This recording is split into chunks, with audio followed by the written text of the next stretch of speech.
If you have black dots on your nose that look like this and you think they're blackheads, you're wrong and you need to watch this video. Well, hey guys, I know a lot of you deal with what you think may be blackheads on their nose. Blackheads on the nose are actually pretty common. Blackheads on the rest of the face or the body also appear. They can be related to acne, but there's another condition that looks an awful lot like blackheads, but is entirely different and has its own path to improvement. So we need to talk about it. What is this mysterious condition? Trichostasis spinulosa. Very, very different from a blackhead. The medical term for a blackhead, by the way, is an open comedone. With a blackhead, what happens is the skin cells lining the pore turn over a little bit aberrantly and get stuck together. When that stuck together stuff gets exposed to air, it turns black. To the naked eye, you see a black dot. But with trichostasis spinulosa, instead of retention of sticky skin cells, instead what you have is retention of little vellus hairs that don't properly shed. And they cluster together and kind of stick in the pore. To the naked eye, it just appears as a black dot in the pore, and so it's easy to think that these are blackheads.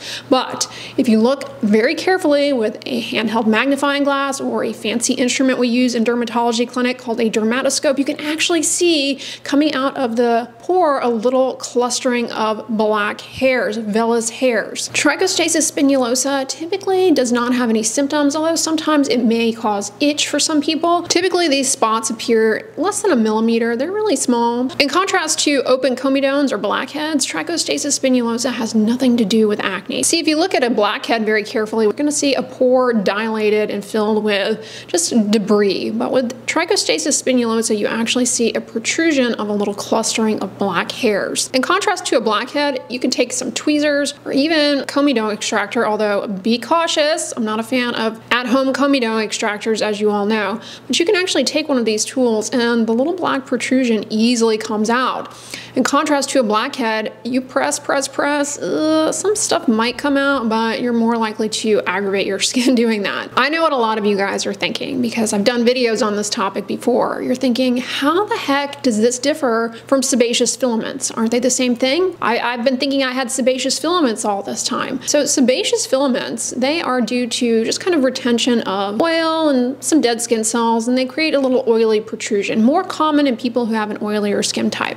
Sebaceous filaments like trichostasis spinulosa really don't have anything to do with acne, although people who have acne have a tendency to have oilier skin and therefore they may be more likely to make sebaceous filaments. However, in contrast to trichostasis spinulosa, with sebaceous filaments there's no vellus hair and sebaceous filaments are yellowish white, they're not black. Now, some of you are sitting there going, but I thought I had keratosis pilaris. So keratosis pilaris can look a little similar to trichostasis spinulosa. Keratosis pilaris is a dry skin condition where around the hair follicle you just have a buildup of dry skin cells, and those dry skin cells lead to a rough bump, and sometimes that rough bump is sitting on top of a background of redness. In contrast with trichostasis spinulosa, there's no buildup of dry skin cells, but rather it's that clustering of retained vellus hairs, and with keratosis pilaris, the little rough bump is going to be more skin colored, whereas with trichostasis spinulosa, it is a black dot that you are seeing. Now, if you go Googling things, you might Google the wrong thing and you might learn about a condition called trichodysplasia spinulosa. Totally different. Trichodysplasia spinulosa is a rare skin condition that actually happens in people who generally are immunosuppressed, especially people who have organ transplants, because people who are organ transplant patients, they have to go on medicines that suppress their immune system, and they can develop this condition. It's called trichodysplasia spinulosa. They get these little spines that protrude from the pores, from the skin. But in contrast to trichostasis spinulosa, this has nothing to do with vellus hairs, but rather this is actually caused by a little virus. Trichodysplasia spinulosa, not only can it affect the nose, the cheeks,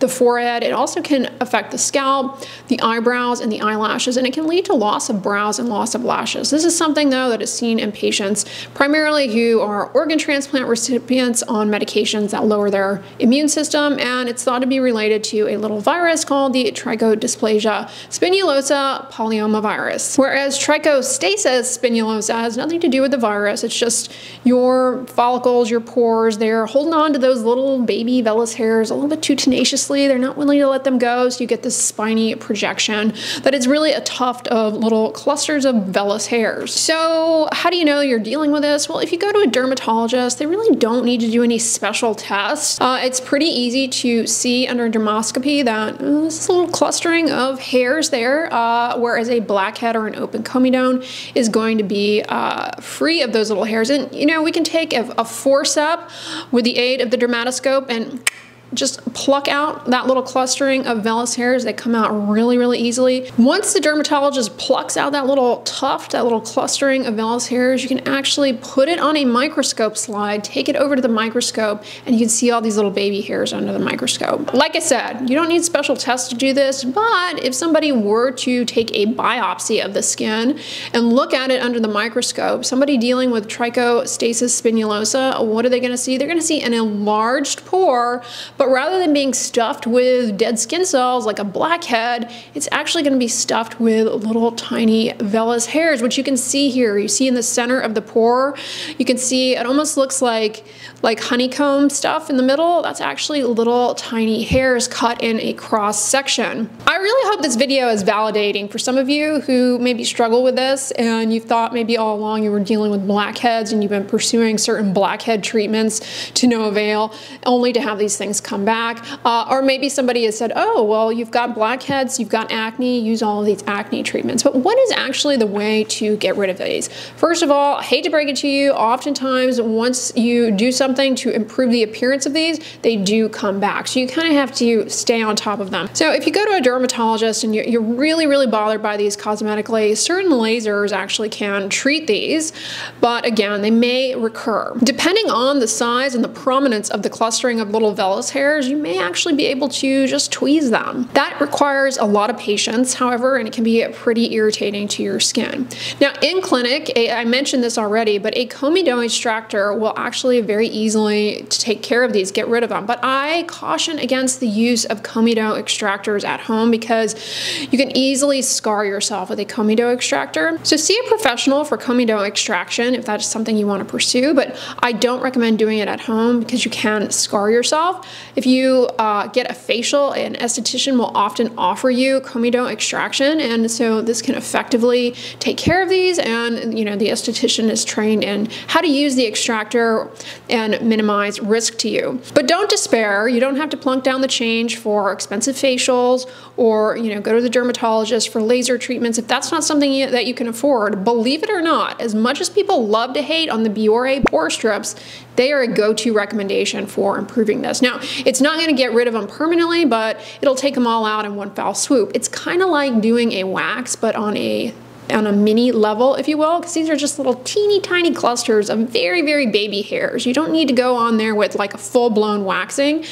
Just a Biore pore strip will remove these. So if you're someone out there who loves Biore pore strips and you feel as though they make a huge difference in the appearance of what you think are blackheads, maybe you're actually dealing with trichostasis spinulosa. So, you know, like I said, it's popular to hate on the pore strips, but they are a much safer way for you to improve the appearance of these at home, and they are actually very, very effective. Once you've removed them, using moisturizers and moisturizers with ingredients called keratolytics can actually help reduce the chances that they come back. Moisturizers will help lubricate the skin surface, improve hydration, and just help reduce the chances that there's retention in the pore. And anything that's going to make the pore a little bit stickier, it's going to increase the chances that those pores hang on to those little vellus hairs for individuals who develop these. Moisturizers with hydroxy acids or urea can really help just keep things hydrated, smooth, and reduced stickiness. Salicylic acid, well, it's an acne treatment, and I said at the beginning of this video, this is not acne. Salicylic acid can actually be pretty helpful because in contrast to alpha hydroxy acids like glycolic acid and lactic acid, salicylic acid is much better at localizing within the pore where you're getting the retention of those little vellus hairs. And while it's not going to necessarily prevent this from coming back, it'll help reduce the tendency for that hair follicle to retain those little vellus hairs just by kind of keeping everything a lot smoother and reducing stickiness in a sense. I also really like urea, and a urea facial moisturizer can help reduce the formation of these ultimately. Again, by just reducing the overall stickiness and improving the moisture content of the skin. I've said this before, but when the moisture content of your skin is teed up by consistently using a moisturizer or hydrating ingredients like urea in moisturizers, really things turn over at a much more reasonable rate in your skin. So it helps reduce stickiness. Yeah, it really can go a long way. I want to know if you guys can guess though, a topical medication that can actually help reduce this. It should come as no surprise to you because it's pretty much a treatment for everything, it seems like, and that is good old tretinoin. Other retinoids or cosmetic retinols may also help, but tretinoin is one of the most widely used options for controlling this, and it can help just by helping to normalize the cell turnover, similar to how it helps with blackheads, but really it's just, think of it as reducing the buildup of stuff within the pore. So that really can help with follicles that you have that like to hold on to those little vellus hairs. Using retinoids can just kind of, you know, smooth everything out, act as kind of a mediator, so to speak, in the environment of your pore and really help in reducing that. All right, y'all, I really hope this video was informative, especially if you are someone who deals with what you have thought all along were blackheads. Maybe this opened your eyes to another possible cause, condition, trichostasis spinulosa.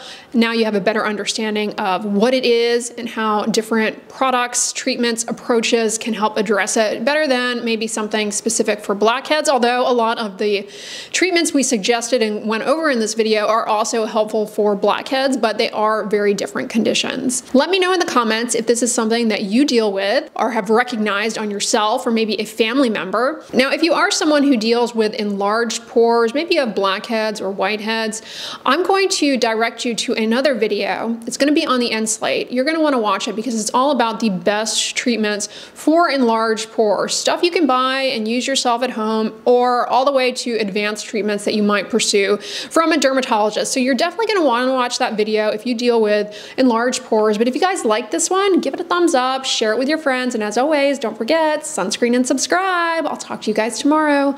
Bye.